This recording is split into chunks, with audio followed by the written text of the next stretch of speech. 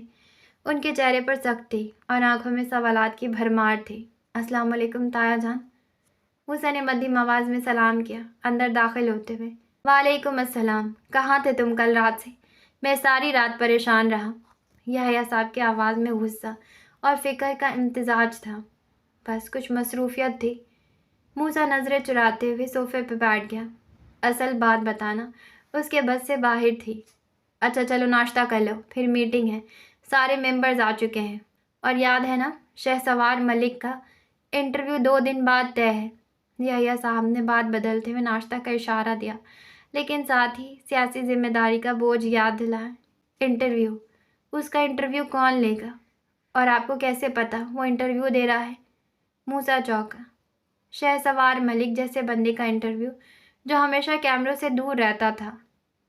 یحییٰ صاحب کے لبوں پہ ہلکی سی مسکراہٹ آئی۔